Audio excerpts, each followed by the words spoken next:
Okay, so I just got back from feeding that Milky Bone to my dog. And I kind of want to try it more because it's really fascinating how they eat that nasty of things.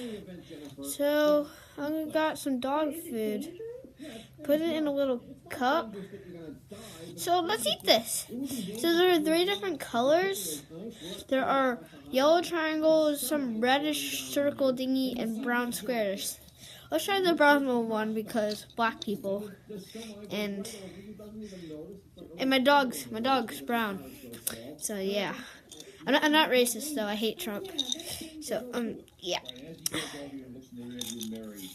Okay, so here is a little piece of dog food.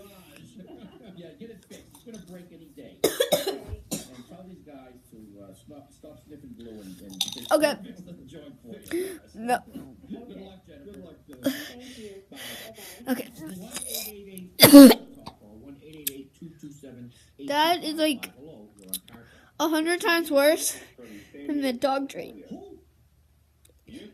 Just like dirt. Okay, now let's try the triangle because it's Illuminati, and the Illuminati is really cool. I guess depends what kind of person you are. But okay, cheers.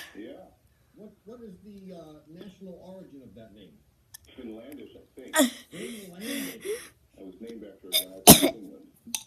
Okay. Finland is outland, and names from there are outland. I'm never gonna do that again. Okay, now let's do the circle one because balls and I have a penis. So I'm male and that's awesome. So I have a penis. And you advised a regimen of Dawn dish detergent or some other. You know, just the other day, it was the kid who was assigned by his parents to wash their car, and he couldn't get the spots off the glass. That was actually not that bad. Compared to the other ones, it's about a -1, but all the other ones were somewhere around a -200,005. Okay, now I'm gonna go die in a hole. Die.